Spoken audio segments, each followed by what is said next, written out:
সকলকে স্বাগতম জনাইছো স্মাৰ্ট আইএস ফাউন্ডেশনলৈকে। আজি আমাৰ বিজ্ঞান প্ৰযুক্তিবিদ্যাৰ যেটো ডিসিএ সেশন মানে কাৰেন্ট এফেয়াৰ্স সেশন সাম্প্ৰতিক ঘটনাবলীৰ তাত কেইটামান গুৰুত্বপূৰ্ণ বিষয় আমাৰ তাত আজি আছে। তো সেই বিষয়কেইটাৰ বিষয়ে আজি আমি ডিসকাস কৰিম। আৰু আজি সকলোতকৈ ভাল কথা কি যে আজি মই নিজেই তোমালোকৰ কাৰণে যিকেইটা আমাৰ নিউজ আছে এনে নৰ্মেলি আগতে যেনেকুৱাকৈ হয় তোমালোকে বহুতবোৰ বস্তু এইটো মানে বিভিন্ন ষ্টুডেণ্টছে মোক কৈছে যে স্যাৰ ইমানখিনি বস্তু থাকে তাৰ পৰা বাছি উলিয়াই পঢ়াতে আমাৰ কাৰণে বহুত কঠিন হৈ যায়। তো আজি মই সংক্ষিপ্ত আকাৰত যিখিনি লাগে সহজ সহজ লাইনত সৰু সৰু লাইনত তেনেকুৱাকৈ বনাবলৈ চেষ্টা কৰিছোঁ। ঠিক আছে, তো লেটছ সি আজিৰ এই সেশনত আমি কি পাওঁ চাওঁ। তো এই তিনিটা আজিৰ আমাৰ ইম্পৰ্টেণ্ট টপিক য'ত আমি মানৱবিহীন আকাশীযানৰ দ্বাৰা উৎক্ষেপিত আমি মিছাইলৰ কথা পঢ়িবলৈ পাম। ক্ষেপণাস্ত্ৰ সাৰ্বজনীন ৰকেট উৎক্ষেপণ ব্যৱস্থা সূৰ্যাস্ত্ৰ চন্দ্ৰয়ান 2ৰ কথাও আমি আজি নিউজত পাম। তো বলা ষ্টাৰ্ট কৰোঁ প্ৰথম আমাৰ বিষয়টোৰ পৰা, প্ৰথম টপিকটোৰ পৰা। প্ৰথম টপিক আছে যে মানৱবিহীন আকাশীযানৰ দ্বাৰা উৎক্ষেপিত নিখুঁত নিৰ্দেশিত মিছাইল। ঠিক আছে, ইয়াৰ বিষয়ে যদি আমি চাওঁ, চোৱা কিহৰ কাৰণে এই নিউজটো আছে যে অন্ধ্ৰপ্ৰদেশত কি হৈছিল, অন্ধ্ৰপ্ৰদেশত কৰ্নুলত নেশ্যনেল অপেন এয়াৰ ৰেঞ্জত DRDA সফলতাৰে কিহৰ পৰীক্ষা কৰিছে, ULPGM V3ৰ উৰণ পৰীক্ষা সম্পন্ন কৰিছে। এটা কি হয় ULPGM আমি ইয়াৰ পিছৰ স্লাইডত পাম। ইয়াক দুটা ধৰণৰ মোডত পৰীক্ষা কৰা হৈছে, এটাটো আকাশৰ পৰা ভূমিলৈকে, এটাটো আকাশৰ পৰা আকাশলৈকে। মানে যদি কিবা এটা বস্তু ধ্বংস কৰিব লগা হয় আকাশত থকা তেতিয়াহ'লে তেনেকুৱাকেও ইয়াক পৰীক্ষা কৰা গৈছে। আকাশত ইয়াক তোমাৰ মানে উৎক্ষেপণ কৰিবৰ কাৰণে, আকাশত যদি কিবা এটা বস্তুক আক্ৰমণ কৰিব লাগে তাৰ কাৰণে, আৰু মাটিত বা ভূমিত যদি কিবা এটা বস্তুক আক্ৰমণ কৰিব লাগে, ফৰ এক্সাম্পল যুদ্ধ টেংকবোৰ যে আছে, তো তাৰ কাৰণে ইয়াক পৰীক্ষা কৰা হৈছে আৰু দুয়োটা পৰীক্ষাই সফলতাৰে মানে সম্পূৰ্ণ হৈছে। নিউ স্পেচ ৰিচাৰ্চ টেকনলজি নিৰ্মাণ কৰা এখন থলুৱা UAVৰ পৰা কোনে নিৰ্মাণ কৰিছিল, য'ৰ পৰা এই ক্ষেপণাস্ত্ৰটো উৎক্ষেপণ কৰা হৈছিল, যিখন মানে তোমাৰ যিটো জেগাৰ পৰা এই ক্ষেপণাস্ত্ৰ উৎক্ষেপণ কৰা হৈছিল সেই তোমাৰ থলুৱা UAVখন কোনে নিৰ্মাণ কৰিছিল, নিউ স্পেচ ৰিচাৰ্চ টেকনলজিয়ে। ঠিক আছে, তো ইয়াৰ পিছত আমি পাম ULPGM কি হয়, ULPGM V3। চোৱা ইয়াৰ সম্পূৰ্ণ অৰ্থ কি হৈছে যে unmanned aerial vehicle launch precision guided missile.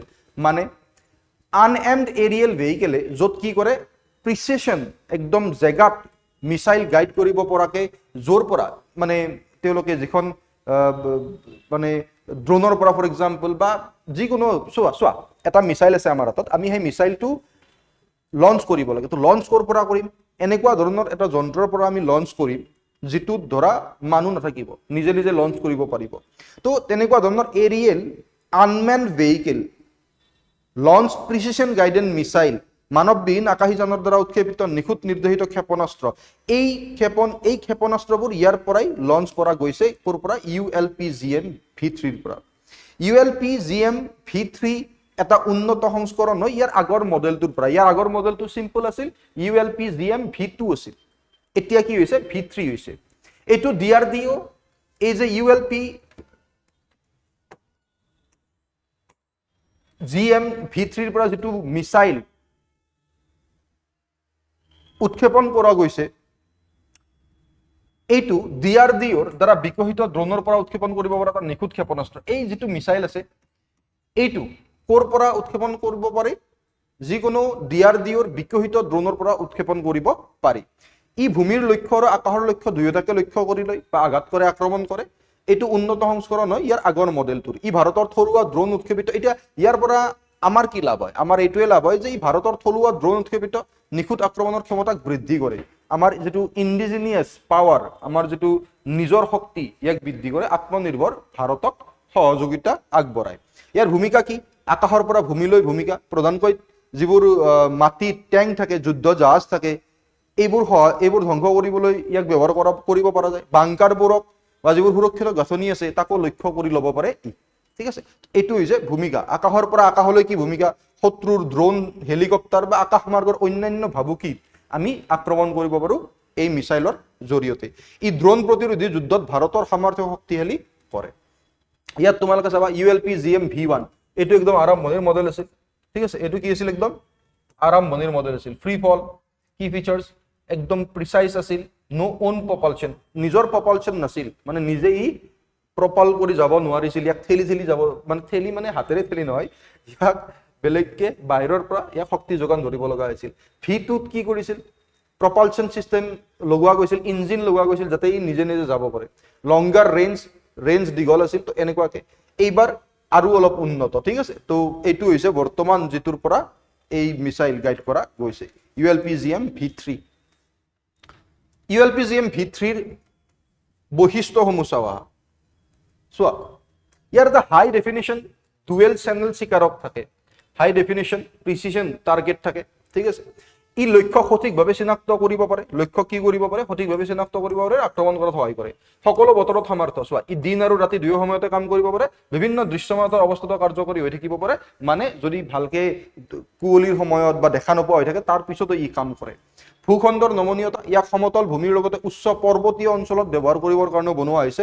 ভাৰতৰ বৈচিত্ৰ্যপূৰ্ণ যুদ্ধক্ষেত্ৰৰ পৰিস্থিতিৰ বাবে, কাৰণ ভাৰতৰ যে জিঅ'গ্ৰাফিকেল কণ্ডিশ্যন বা ভূ প্ৰকৃতিক যিবোৰ আমাৰ চেলেঞ্জ আছে তাক আওকাণ কৰিও যাতে ই কাম কৰিব পাৰে তাৰ কাৰণে এনেকে বনোৱা গৈছে।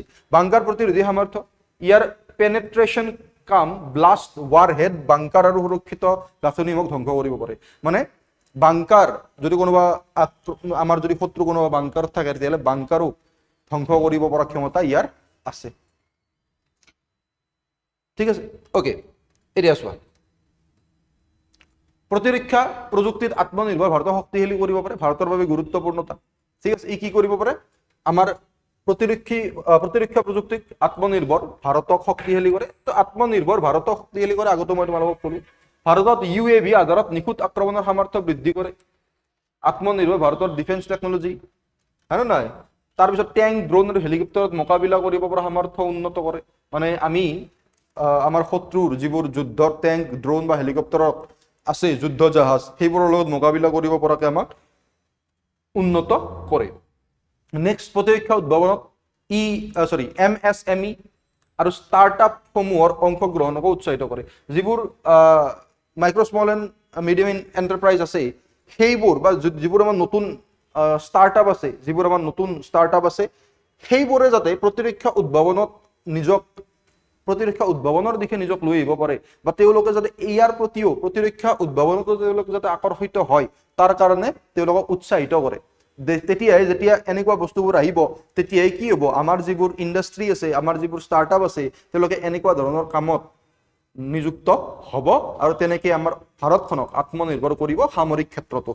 ড্ৰোন, নিখুঁত ক্ষেপণাস্ত্ৰ আৰু ৰিয়েল টাইম লক্ষ্য নিৰ্ধাৰণৰ ওপৰত আধাৰিত ভৱিষ্যতৰ যুদ্ধৰ প্ৰয়োজনীয়তাক এই সমৰ্থন কৰে।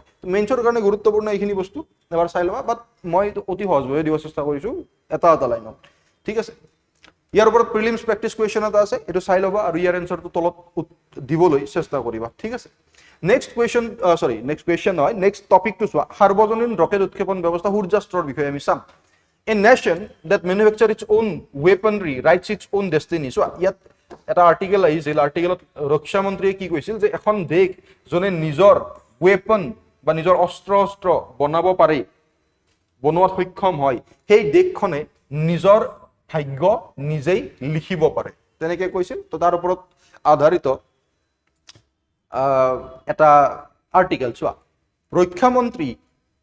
ৰক্ষামন্ত্ৰীয়ে মহাৰাষ্ট্ৰৰ চিৰদিত নিবে গ্ৰুপৰ এটা ব্যক্তিগত খণ্ডৰ প্ৰতিৰক্ষা নিৰ্মাণ কমপ্লেক্স উদ্বোধন কৰে, ঠিক আছে। এইটো নিউজ, আৰু ইয়াৰ কাৰণেই আমি এইটো পঢ়ি আছো। তো আমাৰ ৰক্ষামন্ত্ৰীয়ে কি কৰে, ৰাজনাথ সিঙে মহাৰাষ্ট্ৰৰ চিৰদিত নিবে গ্ৰুপৰ এটা ব্যক্তিগত খণ্ডৰ প্ৰতিৰক্ষা নিৰ্মাণ কমপ্লেক্স উদ্বোধন কৰে। ভাৰতৰ প্ৰথমটো 300 কিলোমিটাৰ সাৰ্বজনীন ৰকেট উৎক্ষেপণ ব্যৱস্থা সূৰ্যাস্ত্ৰ শুভাৰম্ভ কৰা হয়। তো যদি সূৰ্যাস্ত্ৰ কি হয় মনত ৰাখিবা, ভাৰতৰ প্ৰথমটো 300 কিলোমিটাৰ সাৰ্বজনীন ৰকেট উৎক্ষেপণ ব্যৱস্থা সূৰ্যাস্ত্ৰ, ইয়াৰ শুভাৰম্ভণি কৰে। এই ব্যৱস্থাটোৰ বাবে এটা নিৰ্দিষ্ট ক্ষেপণাস্ত্ৰ কমপ্লেক্সৰ আধাৰশিলাও স্থাপন কৰা গৈছে, ঠিক আছে। সূৰ্যাস্ত্ৰ কি? সূৰ্যাস্ত্ৰ হৈছে ভাৰতৰ প্ৰথমটো 300 কিলোমিটাৰ সাৰ্বজনীন ৰকেট উৎক্ষেপণ ব্যৱস্থা। আমি যিটো ক'লো থলুৱা প্ৰযুক্তিৰ ওপৰত আধাৰিত, আমি নিজাববীয়াকে ইয়াৰ ডেভেলপমেণ্টত গুৰুত্ব দিছোঁ। ভাৰতৰ দীৰ্ঘ দূৰত্বৰ আক্ৰমণৰ সামৰ্থ্য বৃদ্ধি কৰিব বুলি আমি আশা কৰিছোঁ। ইয়াক ভৱিষ্যতৰ যুদ্ধৰ বাবে এটা কৌশলগত মূল পৰিৱৰ্তনকাৰী হিচাপে প্ৰক্ষেপ কৰা হৈছে। আমাক ভৱিষ্যতে যিকোনো যুদ্ধত কৌশলগতভাৱে সহায় কৰিব বুলি আমি বিশ্বাসী।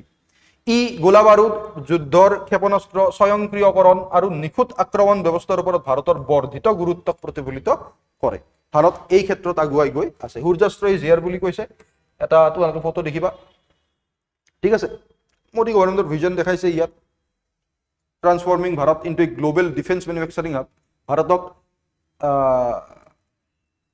ডিফেন্সত মেনুফেকচাৰিং হাব বনাবৰ চেষ্টা কৰিছে, তাৰ এটা প্ৰচেষ্টা, ঠিক আছে। সূৰ্যাস্ত্ৰ প্ৰতিৰক্ষাৰ ক্ষেত্ৰত ব্যক্তিগত খণ্ডৰ অংশগ্ৰহণ কিয় গুৰুত্বপূৰ্ণ? মেইনছৰ কাৰণে গুৰুত্বপূৰ্ণ যে প্ৰতিৰক্ষাৰ ক্ষেত্ৰত ব্যক্তিগত খণ্ড কিয় আহিব লাগে, ব্যক্তিগত খণ্ড কিয় আহিব লাগে প্ৰতিৰক্ষাৰ ক্ষেত্ৰত? কাৰণ তুমি আমেৰিকাত যদি চোৱা তাতো ব্যক্তিগত খণ্ড আছে প্ৰতিৰক্ষাত, ডাঙৰ ডাঙৰ ডেভেলপ কাণ্ট্ৰিত যদি চোৱা তাতো আছে ব্যক্তিগত খণ্ড। ব্যক্তিগত খণ্ড আহিলে কি হয়, ইয়াৰ ডেভেলপমেণ্ট হয়, কম্পিটিশ্যন বাঢ়ে। তোমালোকে নিশ্চয় ইকনমিক্স বা অৰ্থনীতিত পঢ়িছা ইয়াৰ বিষয়ে, হয় নে নহয়?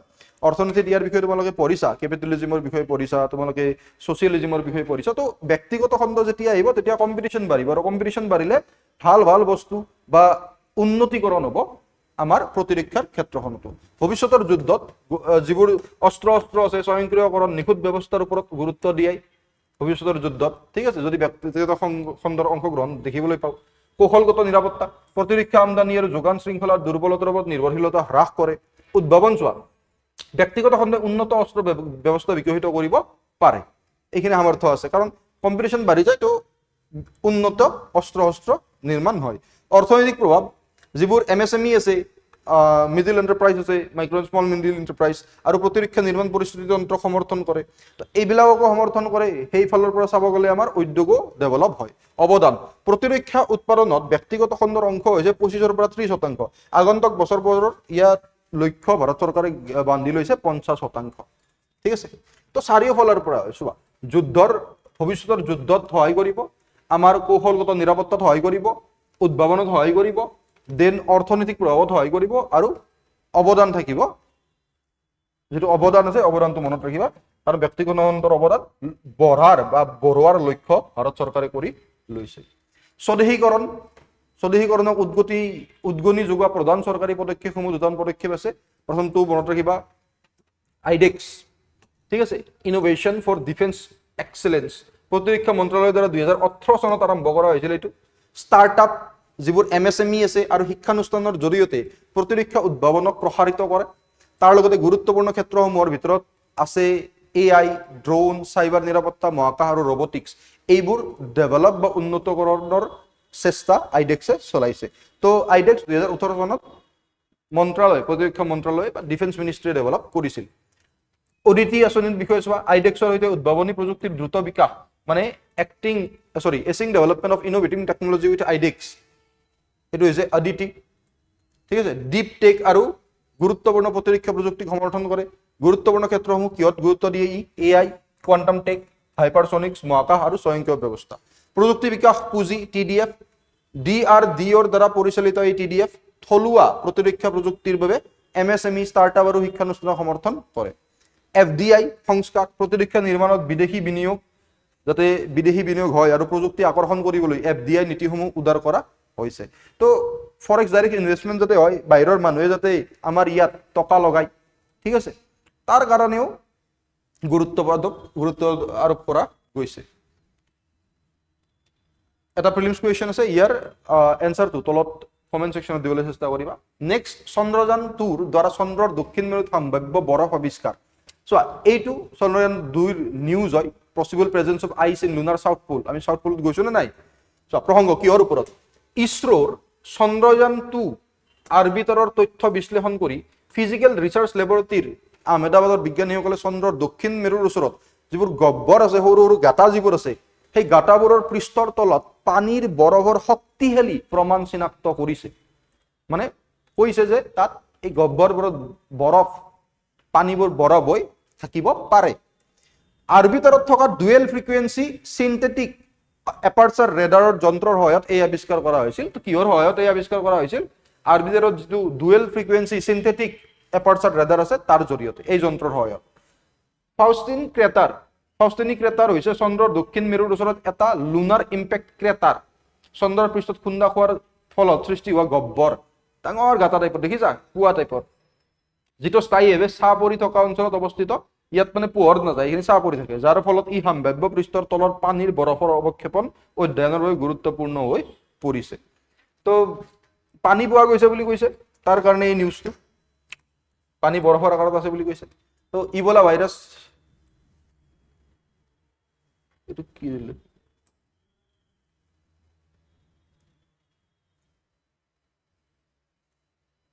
অ'কে নেক্সট বা ইয়াত তোমাৰ সৰি ফৰ দিছ, ইয়াত তোমাৰ এইটো বেলেগকে আহিছে, ভুল হৈ গ'ল চাগে আমাৰ টেকনিকেল টিমৰ, বাট কথাটো হ'ল কি এইখিনি চোৱা তুমি আমাৰ ভাৰতৰ কিমান কেইখন, ভাৰতৰ কি কি অভিযান ইয়াত আছে, সময়সীমা আছে, উৎক্ষেপণ যান আছে, উপাদান বা গাঁথনি কি আছে, চূড়ান্ত ফলাফল আমি কি পাইছো, সফলতা কি পাইছো আমি, তাৰ ওপৰত এইখিনি আছে।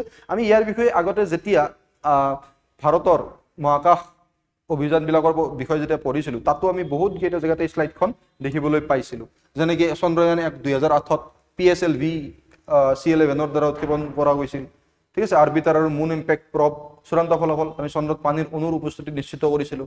চন্দ্ৰযান 2 2019ত LVM-3 জৰিয়তে আমি উৎক্ষেপণ কৰিছিলোঁ। আৰবিটাৰ আছিল, লেণ্ডাৰ বিক্ৰম আছিল, ৰোভাৰ প্ৰজ্ঞান আছিল। এইটোতো আমি জানোৱেই, আংশিক সফলতা, লেণ্ডাৰখন দুৰ্ঘটনাগ্ৰস্ত হৈছিল, কিন্তু আৰবিটাৰখন সম্পূৰ্ণৰূপে কাৰ্যক্ষম আৰু তথ্যৰ বাবে অতি গুৰুত্বপূৰ্ণ হৈ আছে। এতিয়া কথাটো হ'ল যে ইয়াত অলপমান যদি আমি ফেইল হ'লো, যিহেতু লেণ্ডাৰখন যিহেতু দুৰ্ঘটনাগ্ৰস্ত হৈছিল, তাৰ কাৰণে আমি চন্দ্ৰযান 3 পঠালো 2023ত LVM-3 M4ৰ জৰিয়তে। প্ৰপালচন মডিউল আছিল লেণ্ডাৰ ছেম, ৰোভাৰ ছেম, ঠিক আছে, কাৰণ এইটোকে আমি সফল কৰিবৰ কাৰণে পঠাইছিলোঁ। ঐতিহাসিক সফলতা, চন্দ্ৰৰ দক্ষিণ মেৰুত আমি অৱস্থান কৰিছিলোঁ, ছফ্ট লেণ্ডিং কৰিছিলোঁ। চন্দ্ৰযান 4 চোৱা পৰিকল্পিত হৈ আছে, এই LVM-3 PSLVৰ দ্বাৰা উৎক্ষেপণ কৰিব। 5টা মডিউল যাব, এচেণ্ডাৰ, ডিচেণ্ডাৰ, প্ৰপালচন, ট্ৰেন্সফাৰ আৰু ৰি এণ্ট্ৰি থাকিব। উদ্দেশ্য কি, চন্দ্ৰৰ নমুনা ঘূৰাই আনা। তো এনেকে আমাৰ ইয়াত যিবোৰ অভিযান, ভৱিষ্যতৰ অভিযান আৰু পূৰ্বৰ অভিযান, এই গোটেইখিনি আমাৰ শ্লাইডত আছে। দ্বৈত চাহযুক্ত গহ্বৰ কি হয় এইটো চোৱা, এইবোৰ চন্দ্ৰৰ দক্ষিণ মেৰুৰ সম্পূৰ্ণৰূপে স্থায়ীভাৱে ছাঁ পৰি থকা অঞ্চলৰ ভিতৰত অৱস্থিত গহ্বৰৰ এটা বিৰল শ্ৰেণী, ঠিক আছে। ছাঁ পৰি থাকে ইয়াত স্থায়ীভাৱে, কিয় পোৱা যায় যে খুন্দাৰ চন্দ্ৰত যেতিয়া খুন্দা হয়, তাৰ ফলত কি হৈছিল, ই গাঁত টাইপ হৈ গৈছিল, সেইকাৰণে স্থায়ীভাৱে ছাঁ পৰি থকা অঞ্চল, ঠিক আছে। পৰিস্থিতি, এইবোৰত কেতিয়াও পোনপটীয়া সূৰ্যৰ পোহৰ নপৰে আৰু তাপীয় বিকিৰণৰ পৰা সুৰক্ষিত হৈ থাকে, যাৰ ফলত উষ্ণতা 25 কেলভিন বা -248 ডিগ্ৰী চেলচিয়াছলৈকে থাকে, কাৰণ ৰ'দেই নপৰে, ৰ'দ নপৰিলে কেনেকে গৰম হ'ব। তাৎপৰ্য, ই চৰম শীতল ফানবোৰৰ বাবে এই স্থানসমূহ কোটি কোটি বছৰ ধৰি পানীৰ বৰফৰ দৰে উদায়ী পদাৰ্থসমূহ বাষ্পীভূত নোহোৱাকৈ সংৰক্ষণ কৰি ৰখাৰ বাবে উৎকৃষ্ট স্থানত পৰিণত হৈছে, যাৰ কাৰণে বৰ্তমান নিউজটো আছে যে এইবোৰত পানী বৰফ আকাৰত থাকিব পাৰে। কিয়, কাৰণ তুমি তাপমাত্ৰাও চাব পাৰা, -248 ডিগ্ৰী চেলচিয়াছ, ঠিক আছে। চন্দ্ৰৰ দক্ষিণ মেৰু কিয় গুৰুত্বপূৰ্ণ, ইয়াত বহুতো স্থায়ীভাৱে ছাঁ পৰি থকা অঞ্চল আছে, যিবোৰত ৰ'দেই নপৰে। এই অঞ্চলসমূহ অতিশয় শীতল হৈ থাকে আৰু শীতল ফান্দ হিচাপে কাম কৰে। ইহঁতে কোটি কোটি বছৰ ধৰি পানীৰ বৰফ সংৰক্ষণ কৰি ৰাখিব পাৰে বুলি অনুমান কৰা গৈছে। পানীৰ বৰফে জীৱন ধাৰণৰ সমৰ্থন কৰে, পানী থাকিলে তাত জীৱন থাকিব পাৰে, ইন্ধন উৎপাদন আৰু মানৱ বসতি স্থাপনত সহায় কৰিব পাৰে, সেইকাৰণে গুৰুত্বপূৰ্ণ। সেয়ে ই ভৱিষ্যতৰ চন্দ্ৰ অন্বেষণৰ বাবে এটা গুৰুত্বপূৰ্ণ অঞ্চল। ইয়াৰ পৰা এটা প্ৰিলিমছ কুৱেশ্যন আছে, তোমালোকে চেষ্টা কৰিবা আৰু তলৰ কমেণ্ট ছেকশ্যনত দিবলৈ এনচাৰটো এবাৰ চেষ্টা কৰিবা। ইয়াৰ এনচাৰটো আছে বাৰু, বাট তোমালোকে উইথ এক্সপ্লেনেশ্যন দিব পাৰা, ঠিক আছে। তো আজিৰ এই 3টা গুৰুত্বপূৰ্ণ টপিক আই হোপ তোমালোকে বুজি পালা। Thank you so much everyone, see you in the next class. জয় অসম।